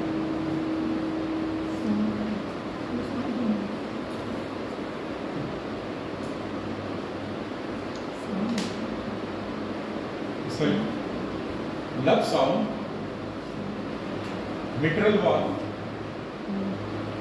lub sound mitral valve और tricuspid valve, lub sound mitral valve और ट्राइकस्पिड वॉल्व के खुलने व बंद होने से, के खुलने व बंद होने से उत्पन्न होता है, के खुलने व बंद होने से उत्पन्न होता है। अगला नोट करेंगे तो डब साउंड, डब साउंड मतलब आवाज, dub sound, dub sound, dub sound pulmonary valve और एओर्टिक वॉल्व के खुलने व बंद होने पर उत्पन्न होता है। डब साउंड पल्मोनरी वॉल्व और एओर्टिक वॉल्व के खुलने व बंद होने पर उत्पन्न होता है, ठीक है। तो ये तो हम लोगों ने पढ़ लिया हार्ट के बारे में, मोटी मोटी बात कि हार्ट होता क्या है, दीवारें क्या हैं, कहाँ बंद होता है और हृदय कपाट क्या है, कोष्ठक कितने पाए जाते हैं, ठीक है, 4 क्वेश्चन। तो ये मोटी मोटी बातें हो गई हृदय की बातें। तो परिसंचरण तंत्र के बारे में हमने 3 भाग लिखे हैं, पहला है हृदय, दूसरा है ब्लड वेसल और तीसरा है रक्त। तो पहला पढ़ लिया हृदय के बारे में, दूसरा भाग लिखो ब्लड वेसल्स, नंबर 2 लिखो उसमें बी करके बनाओ ब्लड वेसल्स। तो जो अगला भाग है वो है ब्लड वेसल्स,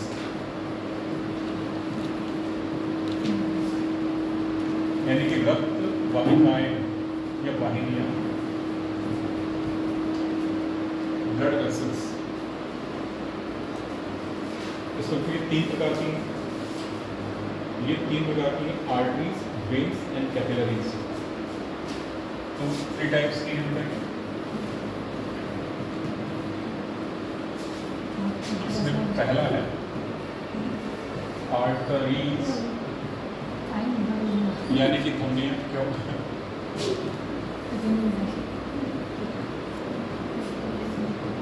धमनियां, इसकी विशेषता ये है, इनकी दीवार कैसी होती है? मोटी होती है। दीवार मोटी होती है मतलब थिक होती है। तो इसकी विशेषता ये है बेटा, थिक वॉल होती है इनकी दीवार, मतलब मोटी होती है, थिक वॉल होती है। नैरो ल्यूमेन, इनकी जो गुहा बीच की कैविटी होती है वो क्या होती है? पतली होती है, सकरी होती है। तो नैरो ल्यूमेन, नैरो ल्यूमेन, और इनकी ल्यूमेन में कोई भी दवा पैदा करने वाला कोई कपाट नहीं होता। Narrow lumen with no wall, narrow lumen with no wall.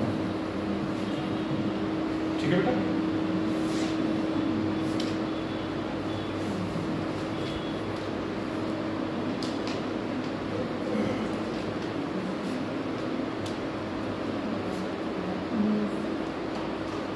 बाकी इसकी विशेषता और है कि इसमें शुद्ध रक्त बहता है, डीप इंसर्टेड होती है, मतलब गहराई में स्थित होती है, और शिरा जो है ऊपरी होती है। वो सब नहीं लिखा है बच्चों वाली बात, सब पता है। धमनी में कैसा रक्त रहता है? शुद्ध रहता है, सिर्फ पल्मोनरी आर्टरी को छोड़कर, क्योंकि पल्मोनरी आर्टरी में कैसा होता है? अशुद्ध रक्त रहता है।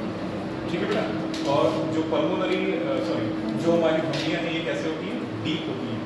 डीप मतलब गहरी स्थित होती है। ये जो दिख रही है क्या सिराएं, लेकिन धमनियाँ अंदर होंगी। ठीक है, तो ये सारी बातें नहीं है, बाकी जो मेन बातें हो। फिर अगली जो ब्लड वेसल है वो है हमारी वेन्स, इनको बोलते हैं शिराएं। इसकी विशेषता यही पे को फटाफट, ये थिन वॉल्ड होती है, यानी इनकी जो दीवार है वो क्या है? पतली होती है, थिन वॉल्ड। अब जब यहीं पे देखो, जब पतली दीवार है तो इनकी ल्यूमेन क्या होगी? मोटी होगी। दीवार पतली है तो इनकी गुहा बीच की कैविटी क्या होगी? मोटी होगी, broad lumen. Broad lumen with wall, इसमें बाल भी होंगे, कपाट भी होंगे बीच में, विद वॉल। तीसरा है हमारा कैपिलरीज, इनको केशिकाएं, रक्त केशिकाएं। कोशिकाएं मत देखना बेटा, केशिकाएं हैं, कोशिकाएं नहीं है, केशिकाएं कहलाती हैं, कैपिलरी। इसमें इसकी विशेषता क्या है? इनकी दीवार बहुत पतली होती है, वेरी थिन वॉल्ड, तो वेरी थिन वॉल्ड, और इसमें कोई भी वॉल्व नहीं है, नो वॉल्व। ये सब ये इनकी विशेषता है।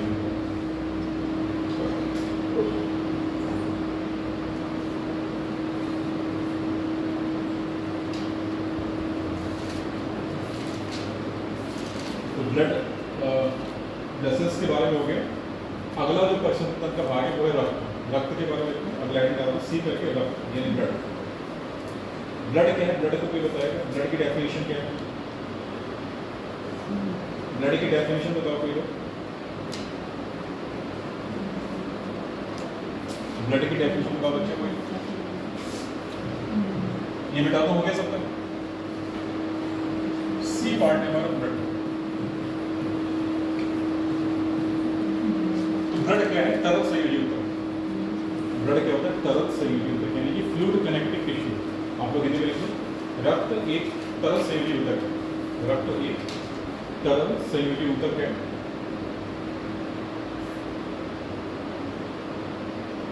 रक्त एक तरल संयोजी ऊतक है जिसका मुख्य भाग प्लाज्मा तथा रक्त कोशिकाएं होती हैं। जिसका मुख्य भाग प्लाज्मा तथा रक्त कोशिकाएं होती हैं। तो इसमें क्या मिलेगा बेटा? Plasma plus blood cells. Blood cells में क्या होंगे? ऐसे बना लो, केवल हम लोग यहाँ डिटेलिंग नहीं करेंगे, बस थोड़ा सा बना लो। आरबीसी, डब्ल्यूबीसी और प्लेटलेट्स।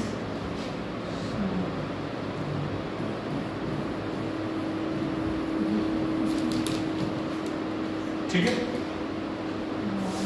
पूरे ब्लड का लगभग 55% प्लाज्मा होता है। पूरे ब्लड का 55% प्लाज्मा और ब्लड सेल्स बाकी में। और प्लाज्मा में भी बात की जाए तो सबसे ज्यादा मात्रा किसकी? पानी की। ठीक है, ब्लड सेल्स में आरबीसी, डब्ल्यूबीसी और प्लेटलेट्स। आरबीसी को एरिथ्रोसाइट्स भी बोलते हैं, डब्ल्यूबीसी को ल्यूकोसाइट बोलेंगे,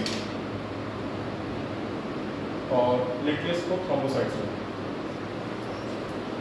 तो हम लोग यहाँ पे फिलहाल इसको नहीं कर रहे डिटेल में, सिर्फ इतना लिख लो कि ब्लड में क्या क्या होता है? प्लाज्मा, ब्लड सेल्स, और ब्लड सेल्स में भी आरबीसी, डब्ल्यूबीसी और प्लेटलेट्स। ठीक है, बाकी इसकी डिटेलिंग नहीं कर रहे क्योंकि वो टिश्यू का पार्ट हो जाता है। एनिमल टिश्यू जब पढ़ते हैं तो उसमें ब्लड को एज ए कनेक्टिव टिश्यू कहाँ को पढ़ते हैं। ऐसे ही हड्डियाँ जब बाहर पढ़ते हैं, बोन्स क्या होती है? बोन्स क्या होती है? Solid connective tissue. बोन्स की डेफिनेशन क्या होता है? सॉलिड कनेक्टिव टिश्यू कहलाती है।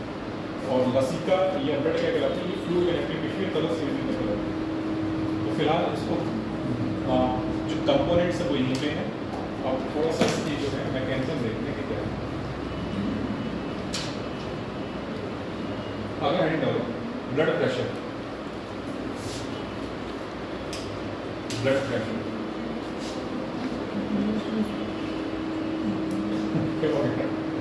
सैचुरेट हो गया, सैचुरेशन भी तेज आ गया।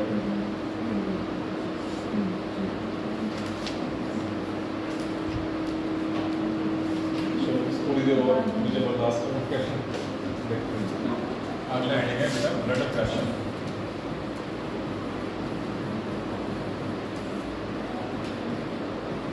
ब्लड प्रेशर इसमें लिखो, इसमें कार्डियक साइकिल की दो अवस्थाएं पाई जाती हैं। इसमें कार्डियक साइकिल की दो अवस्थाएं पाई जाती हैं। इसमें कार्डियक मतलब हृदय साइकिल चक्र, ठीक है। इसमें कार्डियक साइकिल की दो अवस्थाएं पाई जाती हैं। Dash number 1 diastolic pressure, number 1 यहाँ पर लिखो बेटा, पहला है डायस्टोलिक प्रेशर,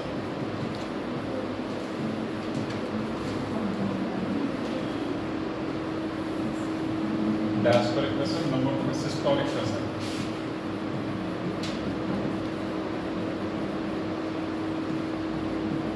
ठीक है, diastolic pressure and systolic pressure.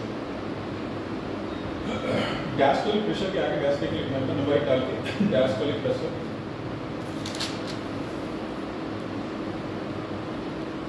तो ये हृदय की शिथिलन की अवस्था होती है, ठीक है, हृदय की शिथिलन की अवस्था। तो ये क्या है, रिलैक्सेशन फेज ऑफ हार्ट। तो हम लोग पहली बात करेंगे डायस्टोलिक प्रेशर में, और ये क्या है, रिलैक्सेशन यानी शिथिलन की अवस्था, रिलैक्सेशन फेज ऑफ हार्ट। और इसमें जो प्रेशर मापा जाता है वो होता है 60 to 90 mmHg। ये कितना होता है diastolic pressure, 60 to 90 millimetre of mercury यानी Hg, ये होता है, ठीक है। इसमें जो इवेंट्स हैं वो क्या क्या होते हैं, जरा उसको लिखो। पहले इतना लिखो, फिर मुझे फ्लो चार्ट के फॉर्म में लिखना है, 2-3 लाइनें। डायस्टोलिक प्रेशर में होता क्या है, इतना लिख लिया, बताइए प्रेशर लिख लिया, इतने कितने हैं, चलो प्रेशर इरेज करना। देखो ये हमें पता है कि रिलैक्सेशन फेज की यानी हृदय की शिथिलन की अवस्था है। तो इसमें इवेंट्स यानी घटनाएं क्या क्या होगी, तो इसमें जो इवेंट्स यानी घटनाएं हैं वो क्या क्या हम जरा देखते हैं। इसमें क्या होगा, वेंट्रिकल रिलैक्स होगा, वेंट्रिकल्स क्या होंगे, रिलैक्स होगा, यानी वेंट्रिकल्स जो है शिथिलन की अवस्था में आएंगे। शिथिलन की अवस्था में जब कुछ चीजें फैलेंगी तो ऊपर क्या होगा, एक प्रेशर क्रिएट होगा, सक्शन प्रेशर, वो अपने तरल को आने के अलाउ करेगा, ठीक है। तो ब्लड कहाँ आएगा, एट्रिया में आएगा, ठीक है। तो क्या होगा, वेंट्रिकल रिलैक्स हो जाएगा, एट्रिया में क्या होगा, एट्रिया में ब्लड, एट्रिया में प्रेशर बढ़ जाएगा, ठीक। तो ये जब वेंट्रिकल रिलैक्स होगा तो atria filled with blood,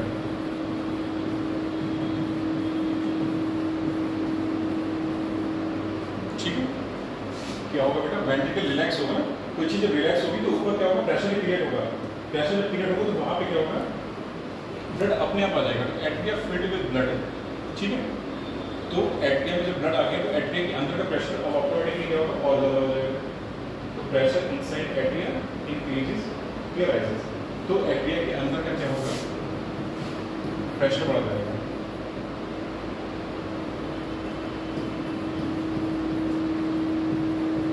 pressure inside atria increases, बढ़ जाता है। अब जब प्रेशर बढ़ गया तो जो एबी वॉल्व है हमारा, एबी वॉल्व वो खुल जाएगा। तो क्या हो जाएगा, AB valve open, AB valve open, और ब्लड कहाँ आ जाएगा, वेंट्रिकल में। तो blood flows into ventricle, blood flows into ventricles. तो ये ब्लड आ गया बेटा वेंट्रिकल्स में। तो ये घटना यहाँ पे होगी। देखो बेटा, वेंट्रिकल रिलैक्स होगा तो जाहिर सी बात है वेंट्रिकल जो है शिथिलन की फेज में आएगा, वो चौड़ा होगा, चौड़ा होगा तरीके का सक्शन प्रेशर क्रिएट करेगा, जिसके माध्यम से ब्लड कहाँ आएगा, ब्लड आ जाएगा अलिंद यानी एट्रिया में ब्लड आ जाएगा, यानी एट्रिया फिल्ड विद ब्लड। जब एट्रिया में ब्लड आ गया, एट्रिया के अंदर का प्रेशर फिर बढ़ जाएगा। जब एट्रिया के अंदर का प्रेशर बढ़ेगा तो एबी वॉल्व ओपन होगा, एबी वॉल्व ओपन होगा और जिसके ओपन होने से क्या हो जाएगा कि ब्लड जो है कहाँ जाएगा, वेंट्रिकल्स में आ जाएगा। ठीक है, तो ये घटना होगी इसके अंदर। अगला जो फेज है हमारी वो सिस्टोलिक प्रेशर, नंबर 2 लिखो सिस्टोलिक प्रेशर।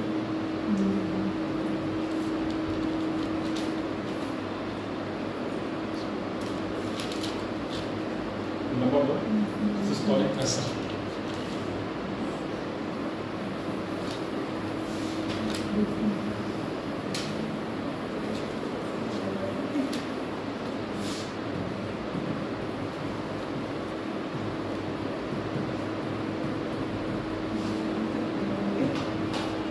ये क्या है बेटा? अरे एक मिनट रुक जाओ, हो गया। ये क्या है? Pressure during contraction phase of heart, यानी कि सिकुड़न की, हृदय की सिकुड़ने की अवस्था का दाब। Pressure during contraction phase of heart, pressure during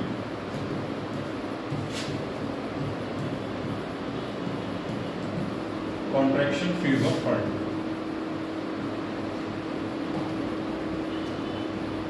और ये कितना होता है? लगभग 90 to 140 mmHg।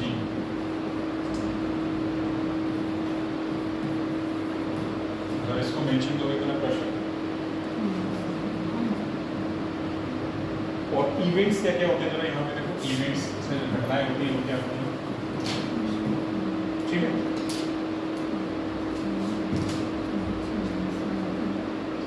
तो यहाँ पे क्या होगा, वेंट्रिकल सिकुड़ता है, वहाँ क्या है वेंट्रिकल रिलैक्स करता है, यहाँ वेंट्रिकल्स कॉन्ट्रैक्ट। जब वेंट्रिकल कॉन्ट्रैक्ट करेंगे तो प्रेशर बढ़ेगा ना, प्रेशर बढ़ेगा तो क्या होगा कि जो रक्त है वो दोबारा एट्री में ना चला जाए तो क्या होगा, एबी वॉल्व क्लोज हो जाएगा। Ventricle contract, AB valve closed, और कौन सा वॉल्व खुल जाएगा, and semilunar valve open, semilunar valves open. ठीक है, तो ब्लड कहाँ जाएगा, ब्लड फ्लोज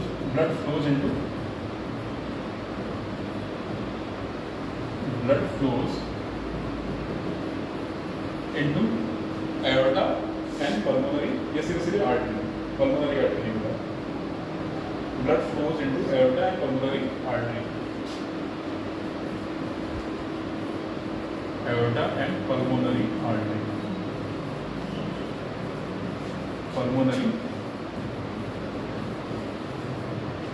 एओर्टा क्या है, शरीर में पाई जाने वाली सबसे बड़ी धमनी क्या कहलाती है, एओर्टा कहलाती है। तो एओर्टा क्या है, मानव शरीर में पाई जाने वाली सबसे बड़ी धमनी, ये वाली एओर्टा क्या है, मानव शरीर में पाई जाने वाली सबसे बड़ी धमनी। इसको लिखो।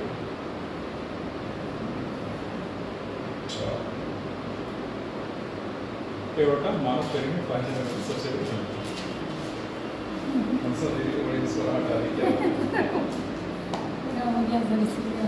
हो गया। अच्छा, सिस्टोलिक और डायस्टोलिक प्रेशर होता कितना है? आप कभी डॉक्टर के पास ब्लड प्रेशर चेक कराने के जाते हो तो कितना होगा, 80 to 120 mmHg के होता है ना, उसमें 80 वाला कौन सा होता है, 120 वाला कौन सा होता है? अरे नीचे वाला ऐसा थोड़ी ना होता है, उसका नाम बताओ, डायस्टोलिक होता है, सिस्टोलिक होता है। 80 वाला कौन सा है, डायस्टोलिक, और 120 वाला कौन सा है, सिस्टोलिक। ठीक है, जरा ये पे लिखो, नोट करके लिखो, सिस्टोलिक प्रेशर बटे डायस्टोलिक प्रेशर।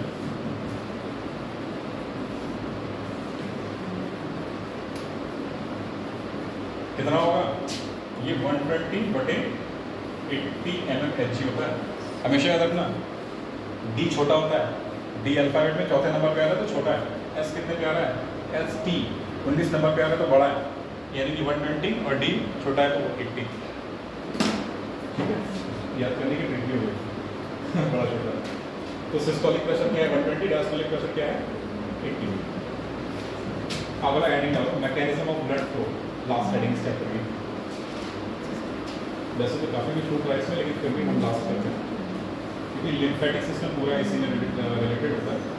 2-3 बातें मैकेनिज्म ऑफ ब्लड फ्लो, रक्त के प्रवाहित होने की क्रिया विधि। Mechanism of blood flow individual को रक्त के प्रभावित होने की क्रिया विधि। बता दो इसको, हो गया? लिखो हेडिंग का बेटा, मैकेनिज्म ऑफ ब्लड फ्लो, और इसके लिए पूरा पन्ना चाहिए। मैकेनिज्म ऑफ, सर ये क्या दो? पूरा बड़ा पेज, सिंगल पेज, ठीक है? देखो बनाऊं लगाए और आप खुद से कुछ चीज़ें पूछता जाऊंगा बीच बीच में। तो यहाँ लिखता हूँ राइट एट्रियम, राइट एट्रियम। अगर माना हमने यहाँ पे ब्लड है तो ये कहाँ जाएगा? राइट एट्रियम से ब्लड कहाँ जाएगा बेटा, बताओ? राइट एट्रियम से राइट वेंट्रिकल में जाएगा। इसके माध्यम से कौन से वाल्व से होकर जाएगा? ट्राइकस्पिड वॉल्व, जो कि कैसा है? AB valve. तो यहाँ लिखो बेटा ट्राइकस्पिड वॉल्व,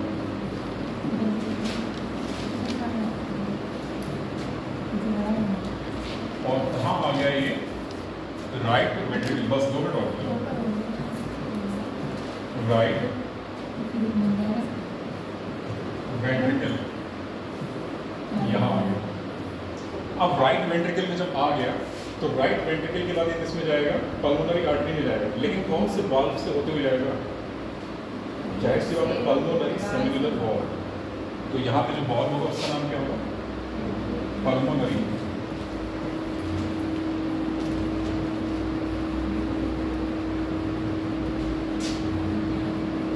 सेल्युलर वॉल्व। कहाँ आ गया बेटा ये ब्लड? पल्मोनरी आर्टरी में आ गया, ठीक है?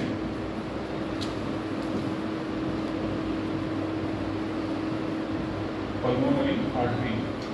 और पल्मोनरी आर्टरी में कैसा रक्त होता है? अशुद्ध। पल्मोनरी आर्टरी में अशुद्ध रक्त है, तो अशुद्ध रक्त कहाँ जाएगा? फेफड़े में जाएगा शुद्ध होने के लिए, ठीक है? तो ये कहाँ आएगा? लंग्स में आएगा। लंग्स मतलब फेफड़े में आएगा, ठीक है?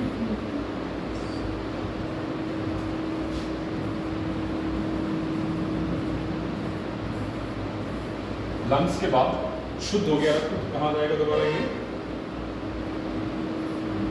पल्मोनरी वेन में जाएगा, क्योंकि पल्मोनरी वेन में क्या है?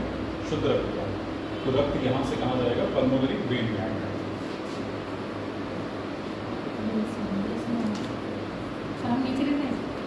और एक वहाँ नीचे लिख दिया फिर, लेकिन एक सर्किल के तौर पर उसे कंप्लीट करना है, वेन में। पल्मोनरी वेन में आने लगाएंगे। पल्मोनरी वेन में आने के बाद अब ये कहाँ जाएगा? पल्मोनरी वेन के बाद जाएगा लेफ्ट एट्रियम में, लेफ्ट एट्रियम में, ठीक है? पल्मोनरी वेन के बाद ये आएगा लेफ्ट एट्रियम।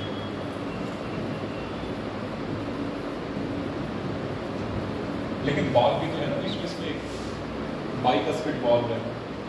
नहीं अभी नहीं आएगा, तो चलो पल्मोनरी सीधे सीधे लेफ्ट एट्रियम, लेफ्ट एट्रियम आ गया। लेफ्ट एट्रियम से जब ये लेफ्ट वेंट्रिकल में जाएगा तो कौन से वाल्व को पार करेगा? लेफ्ट एट्रियम से जब लेफ्ट वेंट्रिकल में जाएगा तो कौन सा वाल्व आएगा? बाइकस्पिड वाल्व या मिट्रल वाल्व आएगा। तो यहाँ आएगा बाइकस्पिड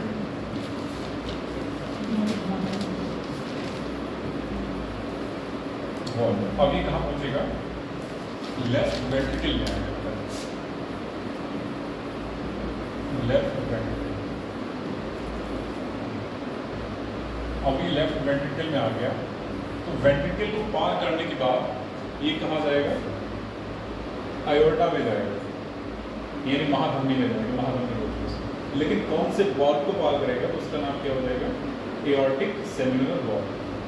तो यहाँ पे जो वॉल्व आएगा उसका नाम एओर्टिक सेल्युलर वॉल्व, ठीक है? फिर इसके बाद क्या होगा? ये कहाँ जाएगा? एओर्टा में जाएगा। एओर्टा को ही बोलते हैं महाधमनी। एओर्टा से कहाँ जाएगा? आर्टरीज में जाएगा।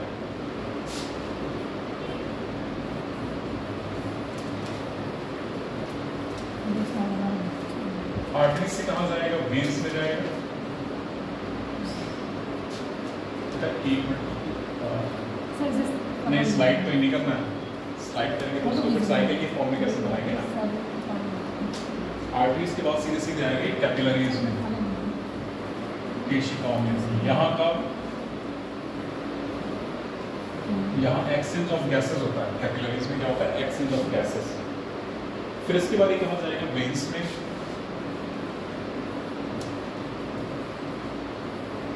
वेन्स में जाने के बाद कहाँ जाएगा दोबारा, ये inferior vena cava and superior vena cava.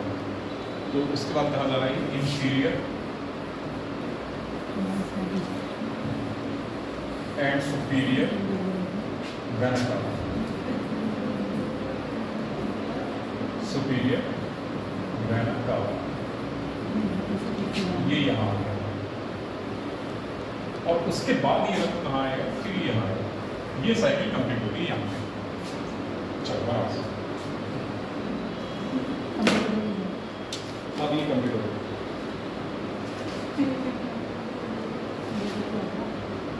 इसमें भी कुछ बातें भी और हैं, अभी फोटो मत खींचो, अभी मत खींचो। देखो पहले अच्छा देख लो, फिर उसके बाद फोटो खींचना। अच्छा नहीं बताएंगे, इतनी चिंता है। देखो बेटा, लंग्स कहाँ है हमारे, लंग्स और वेन्स, वेन्स है ना, लंग्स और वेन्स बेटा। ये वाला हिस्सा, इतने हिस्से में कौन सा ब्लड है, इम्प्योर ब्लड। इतने हिस्से में कौन सा ब्लड है, इम्प्योर ब्लड। तो यहाँ पे लिखोगे इस साइड में क्या है हमारा, इम्प्योर ब्लड, इम्प्योर ब्लड, ठीक है। और इधर वाले हिस्से में क्या है, प्योर ब्लड।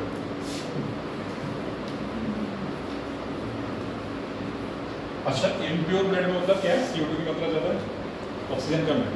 तो कहाँ जाना है, लंग्स में जाना है। मतलब ब्लड जो है ऑक्सीजनेटेड होता है कहाँ, यहाँ पे लंग्स में क्या होता है, ब्लड गेट्स ऑक्सीजनेटेड, ऑक्सीजनेटेड, ठीक है।